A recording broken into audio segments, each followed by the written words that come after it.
Okay. So I think the most pivotal question is, how did she fit the bulldog in her purse? Right? A girl works that purse.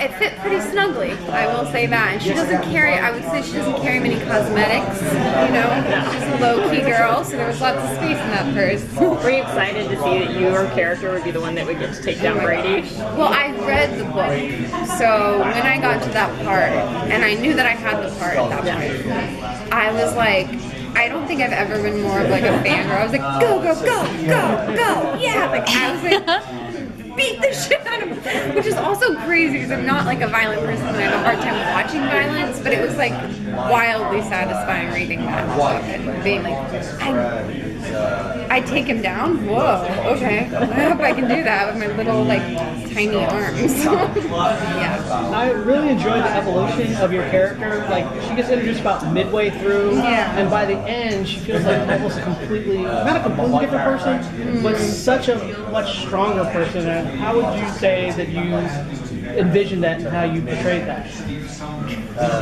Well, the script did such a good job with that, and like my dynamic with Brendan, I think that was the thing that was, I just kept a tab on how their relationship shifted, because that was the thing that allowed her to blossom, is her relationship with Tom and Hodges really like creates a space for her to come into her own and be herself and show how capable she is.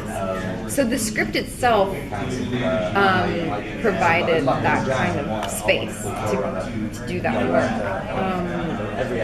And I also just tried to kind of think about how the way that she spoke and moved would kind of play into that progress, I guess. How do you see that going to the new season? You'll have to see, but it definitely does.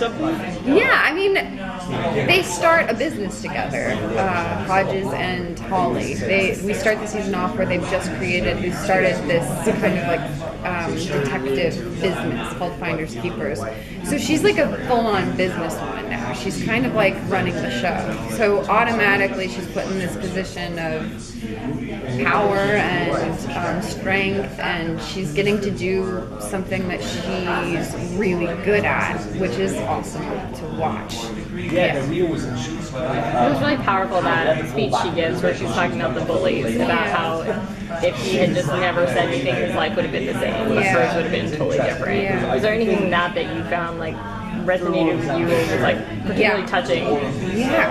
Yeah, I mean, I dealt with a ton of bullying in elementary school, and I know it's kind of like, I mean, it's maybe too much information, but like, that stuff really does take a toll, and it's not like a light thing. It really can't, like, even like something as simple as someone calling you a name can be something you're unpacking, and you're like, I'm like 29 years old and still being like, put that thing in 5th grade on the finger and really fucked me up. I'm like, I feel weird that I'm still dealing with that, but I am. So for me, I mean, and her what she had to deal with as someone who's living with autism and is kind of on the fringe of society in a lot of ways, and kind of treated like an outsider, is even more of an extreme situation that I had to deal with. But yeah, no, it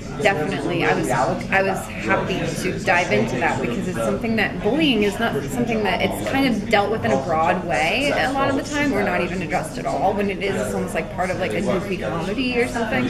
So I was really moved by that speech, and I really wanted to do service to it. So I'm glad that that was great. Yeah. Going back to her bringing down Brady, that's obviously a really traumatic thing for somebody. Yes, he's a horrible person and she stopped something really violent, but she did something very violent and nearly took someone's life. How are we going to see that play out in her character? What can you tell us? Nothing. Not much. I mean, I feel like you have to watch.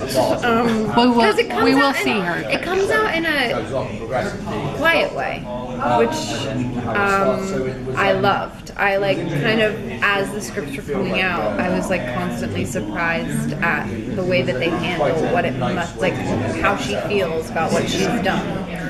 And especially because Holly is not a violent person. And the way that she psychologically frames that whole thing comes out in the second season in a way that I was pleasantly surprised by and really interested in. So I really can't say too much more than that, but yeah, I'd say tune in for that.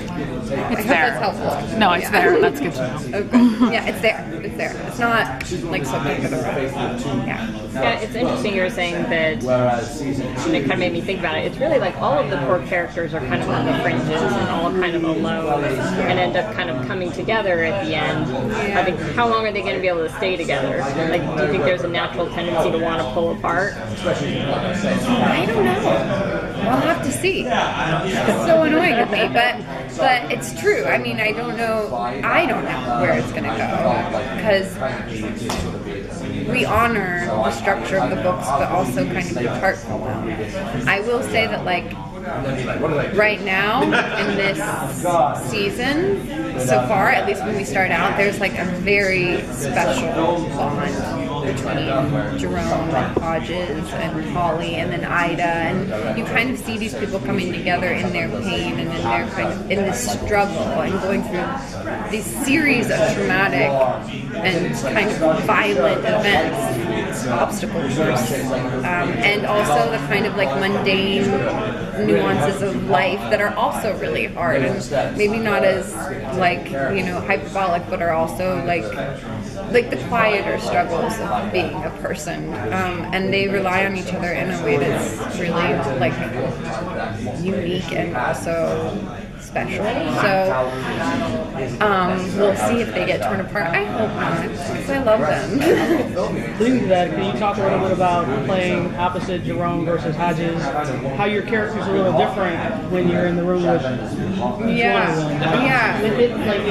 Yeah, no, totally. Jerome is a peer from the very beginning.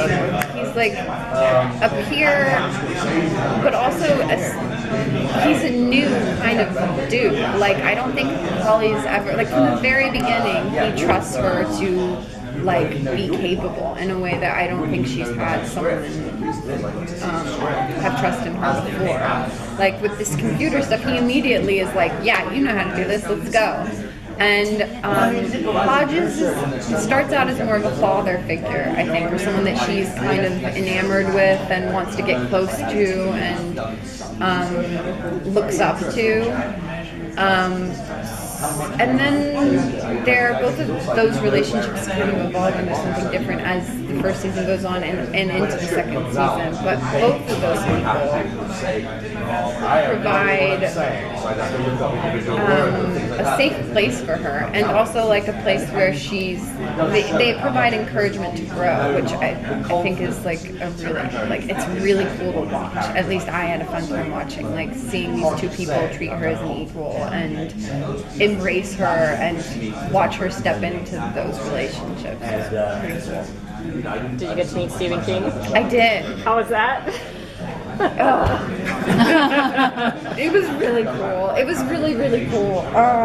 He's so nice. Like, immediately, the first thing that happened was I was introduced to him. And he was like, oh, nice to meet you. And then they're like, she plays Holly. And he goes, I love Holly. And I immediately was like, oh, fuck. Like, I hope I can do a good job. Like, shit.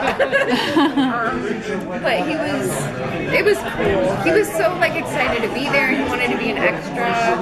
Like, I don't know if you guys caught it in the first season, but he had that little moment. He was, like, very into it.